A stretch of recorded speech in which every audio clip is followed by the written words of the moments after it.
So বাইকটা কিনেছি আজ 6 মাস হতে গেল। এই মাসটা কমপ্লিট হলে নভেম্বর মাস কমপ্লিট হলে 6 মাস হবে। ফাইনালি একটা অ্যাক্সিডেন্ট হলো, যেটা বড় সড়ো অ্যাক্সিডেন্ট, এর আগেও হয়েছে কয়েকবার। সেগুলো আলাদা অ্যাক্সিডেন্ট। কাঁকরের উপরে ডিস্ক ব্রেকের জন্য স্কিড করে যাওয়া, কাদার উপরে স্কিড করে যাওয়া ডিস্ক ব্রেকের জন্য, সেগুলো আলাদা ব্যাপার। তখন বাইক শিখছিলাম, ঠিক আছে, সেটা আলাদা বিষয়। বাট এইটা একটা অন্যরকম অ্যাক্সিডেন্ট, জানা সত্ত্বেও, শিখে যাওয়া সত্ত্বেও অ্যাক্সিডেন্ট হলো। এটা হচ্ছে আমার নিজের ইয়ের জন্য। বাংলা ভুলে যাচ্ছে আজকাল ভাই, এগুলো উচিত নয়। আমার নিজের অসাবধানতার জন্য, এবং এছাড়াও আর বাকি যারা গাড়ি চালাচ্ছে তাদের অসাবধানতার জন্য এই জিনিসটা হয়েছে। তো যাই হোক, আমি এই ভিডিওটা শুধু এই জন্য বানাচ্ছি যে তোমরা যখন বাইক চালাবে তো কী কী জিনিস একটু খেয়াল রাখতে হবে সেই সব বিষয়ে। সবসময় দেখবে যে সামনে যারা গাড়ি চালাচ্ছে তারা কীরকম তাদের বিহেভিয়ার, ঠিক আছে, আশেপাশে আরও বাইক চালাচ্ছে, গাড়ি চালাচ্ছে, তাদের বিহেভিয়ার কীরকম হচ্ছে, এটা বাইক চালানোর সময় বা গাড়ি চালানোর সময় একটু দেখতে হবে। তারা কি ডান দিক থেকে বাঁ দিকে যাওয়ার সময়, বাঁ দিক থেকে ডান দিকে যাওয়ার সময় ইন্ডিকেটার জ্বালাচ্ছে না জ্বালায়নি, মানে কীরকমভাবে তারা গাড়ি চালাচ্ছে, খুব স্পিডে গিয়ে ব্রেক করে দিচ্ছে, এরকম টাইপের কিছু করছে কি না, এইসব জিনিস একটু খেয়াল রাখতে হবে। এবং তারপরে নিজে প্রিডিক্ট করতে হবে যে আমার গাড়িটা আমি কীভাবে চালাবো। আর হালকা 1 সেকেন্ডের জন্য মিররে দেখতে হবে পেছনের যে লোকগুলো তাদের বিহেভিয়ার কীরকম। তারাও যদি ওরকম টাইপের করছে তাহলে বা ডান দিকের ইন্ডিকেটার জ্বালানোর পরও সাবধানে সাইডে যাওয়া উচিত, নয়তো পেছন থেকে এসে ধাক্কা মেরে দিতে পারে, যেটা আমার ক্ষেত্রে হয়েছে। আমি লেনওয়ালা হাইওয়ে ছিল, তার একদম থার্ড লেন যেখানে ট্রাক চলে সেইখানটা দিয়ে আমি যাচ্ছিলাম। আমার মোটামুটি স্পিড 90-র কাছাকাছি ছিল, এবং আমি যেহেতু 90-র স্পিডে ছিলাম আর আমার আগে অনেকগুলো ট্রাক গাড়ি টাড়ি ছিল, তো ভিড় দেখে করে আমি ভাবলাম যে মাঝখানের হাইওয়েটাতে চলে আসি, কারণ আগে গেলে অ্যাক্সিডেন্ট হয়ে যাবে। তো আমি মাঝখানটাতে চলে আসার পর মাঝখানে দেখি একটা এইচআরের ট্রাক মোটামুটি স্পিডে যাচ্ছে। এবার আমি যদি ওইখানে থাকতাম, এইচআরের ট্রাকের পেছনে গিয়ে আমার অ্যাক্সিডেন্ট হতো। সো আমি ভাবলাম যে একদম যে লাস্টের যে লেনটা আছে, যেখানে মোটামুটি 55 সামথিং স্পিডে যাওয়া যায়, বাইকগুলো যায়, সেখানটায় আমি চলে যাই এবং ওকে আগের দিকে গিয়ে পাশ কাটিয়ে আমি চলে যেতে পারবো। তো আমি হালকা ব্রেক করেছিলাম তখন, 85-এ এলো, আমার হালকা ব্রেক করেছিলাম, ব্যাক ব্রেকটা মেরেছিলাম। তারপর আমি একদম এই লাস্টের যে থার্ড রোটাতে আমি চলে আসি, একদম যেখানে বাইক যায়। আসার পর আমি যখন আগে যাচ্ছি, হুট করে এইচআর ট্রাকটার আগের থেকে একটা এক্সেল 100 এই পাশে ঢুকলো, কোনো ইন্ডিকেটার নেই, কিচ্ছু নেই। এবং যে এক্সেল 100টা ঢুকেছে তার ঠিক এই সাইডটাতে, মানে এক্সেল 100টা হিরোর স্প্লেন্ডার গাড়িটার আগে দিয়ে একদম বাঁ দিকে চলে গেলো, স্প্লেন্ডারটা ওকে ওর সাইড দিয়ে পেরিয়ে গেল। এবার আমি ভাবলাম স্প্লেন্ডারটা দিয়ে পেরোবো, আবার ও মাঝখানের রোয়ের দিকে ঘুরে গেল ওই এক্সেল 100 গাড়িটা। তো আমি আর মানে ভারসাম্য বজায় রাখতে পারিনি, পেছনের ব্রেকটা যথাসম্ভব মারলাম। 50 থেকে 60-এর মাঝখানে মনে হয় আমার স্পিড নেমে গেছিলো, এত জোরে মেরেছিলাম। আর এই জিনিসটা যে এতক্ষণ ধরে আমি বললাম, এটা উইদিন 10 সেকেন্ডও লাগেনি, তার মধ্যে এই ঘটনাটা ঘটেছিল। এইদিক ওদিক ওই এক্সেল 100 করছে, তো আমি এক্সেল 100-এর পেছনে যে একদম 50 কি 60 স্পিডে উদুম ধাক্কা মারি। তার এক্সেল 100-এর ব্যাকে যে মানে মাডগার্ডটা আছে, ওর টিনের মাডগার্ড হয়, টোটালি বেঁকে গেছে ওইটা। আর ও গাড়ি আগের দিকে অনেকটা এগিয়ে চলে গেছিলো। ওটা একটা বৃদ্ধ লোক গাড়ি চালাচ্ছিলো, ওই সবজি টবজি নিয়ে যাচ্ছিলো, রসুন টসুন ছিল ওর গাড়িটা লোড করা। তো সেই গাড়িকে আমি ধাক্কা মেরে আগে পাঠিয়ে দিয়েছি, আর আমি রীতিমতো ওই জায়গাটায় পড়ে যাই। বাঁ দিকে করে পড়েছিলাম, বাঁ হাতটা এখনও ব্যথা আছে, আর বাঁ হাতে আমি এটা ধরে আছে ক্যামেরাটা, সেটা আলাদা বিষয়। আর বাঁ পাটাতে মোটামুটি এখনও ব্যথা আছে। তো কালকে ইঞ্জেকশন নিয়েছিলাম, পেন কিলার খেয়েছি, আর এক মলম দিয়েছে, সেই মলম টলম লাগিয়ে মোটামুটি এখন সুস্থ হয়ে আছি, কোনো অসুবিধা নেই। তো আমি এই ভিডিওটা যে জন্য বানাচ্ছি সেটা হচ্ছে যে ওই যেটা বললাম যে সবার বিহেভিয়ারটা লক্ষ্য করবে, কীভাবে চালাচ্ছে, সেই হিসাবে নিজের গাড়ি বা বাইকের গতি নিয়ন্ত্রণে রাখতে হবে। নাহলে লোকের জন্য আমার অ্যাক্সিডেন্ট হয়ে যেতে পারে, ঠিক আছে। আমি হয়তো কাউকে অ্যাক্সিডেন্ট করতে চাইনি, কিন্তু লোকের জন্য আমার ভুল মানে অ্যাক্সিডেন্ট হয়ে যাবে, এটা হতে পারে। তো আর একটা জিনিস, সবসময় বাইক চালানোর সময় হেলমেট বাধ্যতামূলক। এই জন্য নয় যে পশ্চিমবঙ্গের পুলিশ গাড়ি দেখলেই 500 টাকা নিয়ে নেয়, পশ্চিমবঙ্গের পুলিশ ভালো নয়।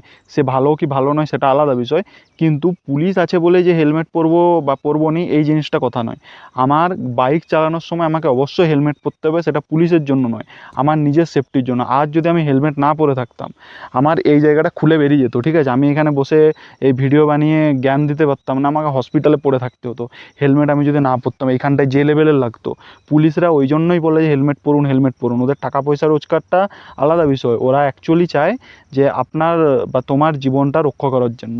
যে কোনো কারণে যদি ওই 70-80 স্পিডে পড়ে যাও বাইক থেকে, মাথায় যে লেভেলে লাগবে ওইখানে স্পট ডেড হয়ে যাওয়ার মতো মানে ব্যাপার হতে পারে। হেলমেট থাকলে সেটা হবে না, কারণ আমাদের এখানে যে হাড় বা চামড়া আছে সেটা অতটাও শক্ত নয় হেলমেটের মতো, তো হেলমেট বাধ্যতামূলক। এছাড়াও বাইক চালানোর সময় একটা জ্যাকেট পরে থাকতে পারলে খুবই ভালো হয়। আমি কালকে যেহেতু ডেনিমের একটা জ্যাকেট পরেছিলাম, সেহেতু আমার পেটের কাছটাতে অতটা লাগেনি, জাস্ট একটু ছুলে গিয়েছে, ঠিক আছে। একটা মানে ছুটে এসে আমি যদি মানে পায়ে ছুটে এসে আমি দেওয়ালে যদি একটা ধাক্কা খাই তাহলে কীরকমভাবে ছুলে যাবে ওরকমভাবে জাস্ট স্ক্র্যাচ হয়েছে। কিন্তু আমি যদি ওই ডেনিমটা পরে না থাকতাম, আমার টোটালি ওখানটা কেটে মাংস বেরিয়ে যেত, এই এতটা জোরে আমি পড়েছিলাম, ঠিক আছে। আর টোটালি কংক্রিট আর পিচের রোড, ঠিক আছে, হাইওয়ের সাইডে যে ড্রেন থাকে, টোটালি ওইটা হাইওয়ে ছিল। হাইওয়েতে যারা বাইক চালাও বা যারা গাড়ি চালাও অবশ্যই জানো কীরকম কী ব্যাপার হয়।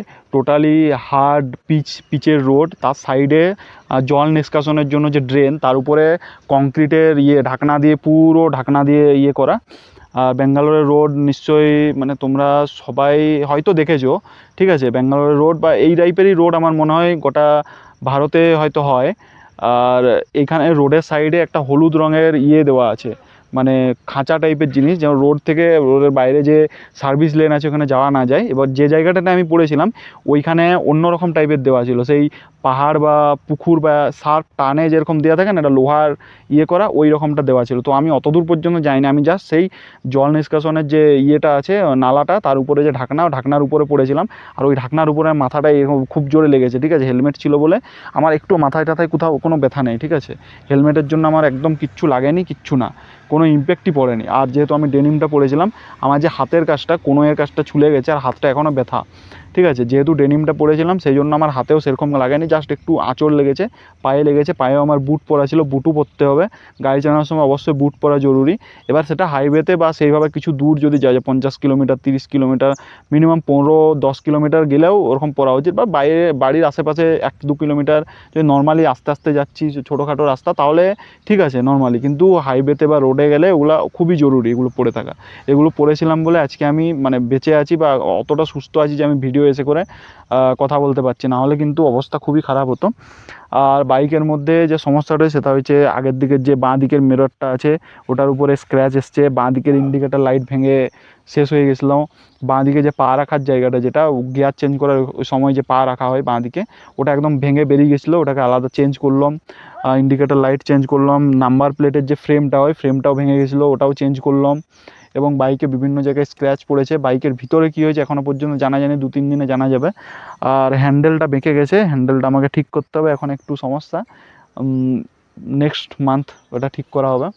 এছাড়াও বাইকের ভিতরে একটু সার্ভিসিংয়ের দরকার আছে, কারণ আমার ব্রেক অনেক দিন হলো, তো 6 মাস হয়ে গেল, ব্রেকটা একটু দেখতে হবে।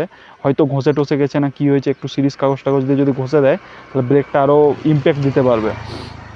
আর যেহেতু অতটা স্পিড ছিল, হুট করে আমি ডিস্ক ব্রেক মারতে পারবো না, আমার এবিএস নাই, তো 25 সিসির বাইকে এবিএস নেই, সেই জন্য আগের ব্রেক মেরে দিলে একদম স্কিড করে, তো সেটাও সমস্যা ছিল। তো আরেকটা সুবিধা আমার ছিল, সেটা হচ্ছে পেছনে ব্রেক মারলে আগের ব্রেকটা হালকা লেগে যায়, তো ওটা একটা আমার সুবিধা আছে। কিন্তু সেই যে যতটা লাগলো তারপরে যদি আমি টেনে দিয়েছি টোটালি ডিস্ক লেগে যাবে, তো এটা একটা অসুবিধা। আর এবিএসওয়ালা বাইক ভালো আমি বলবো নর্মাল বাইকের থেকে। তো যাই হোক, বাইক বা গাড়ি চালালে অবশ্যই সাবধানে চালাবে, এবং আমি নেক্সট টাইম অবশ্যই সাবধানে চালাবো, এরকম বাকচুদি যেন না হয়, ঠিক আছে। ওই আগে এরকম গাড়ি এসে করে ঢুকে গেলে তো মানে পেছনে যদি আমি দাঁড়িয়ে যেতাম ওইখানটায়, টোটালি 20-10-এ চলে আসতাম, পেছনে যে ট্যাক্সি ছিল ও আমাকে কুটতো। আর আমি যদি ওই আগে যেহেতু এগিয়ে গেছি তাহলে ও আমাকে কুটবে, আমাকে একটা স্টেবল স্পিডে যেতে হতো। এবার ওই স্টেবল স্পিডটা আমি তখন মাথায় আমার কাজ করেনি, ঠিক আছে। আমি প্রথমে ক্লাচ টিপে দিয়েছি, তারপরে আমি ব্রেক টিপেছি। ক্লাচ টিপতে গাড়ির স্পিড আরও বেড়ে গেছে ভাই, আলাদাই ব্যাপার হয়ে গেছে, ঠিক আছে। তো ব্রেক টিপতে হয় না, ক্লাচ টিপে ব্রেক টিপে দিয়েছি ভাই। তো যাই হোক, সাবধানে গাড়ি চালাবে, এইটুকুই আমার বলার। তো এই চ্যানেলে আমি ভাবছি ভিডিও দেবো, আমার এখন একটু টাকা জমাচ্ছি, কারণ বাইকের লোন টোন দিতে হচ্ছে, আইফোন কিনলাম কিছুদিন আগে, তো টাকার খুবই অসুবিধা। তো একটা গোপ্রো কেনার খুব ইচ্ছা আছে, মোটামুটি 2-3 মাস লাগবে হয়তো একটা গোপ্রো কিনতে। তো তারপরে আমি ভাবছি মোটো ভ্লগ দেবো এই চ্যানেলটাতে। যাই হোক, ভিডিওটা ভালো লাগলে একটা লাইক করতে পারো, চ্যানেলটা সাবস্ক্রাইব করতে পারো। ভিডিও নেক্সট কবে আসবে আমিও জানি না। যাই হোক, থ্যাংক ইউ।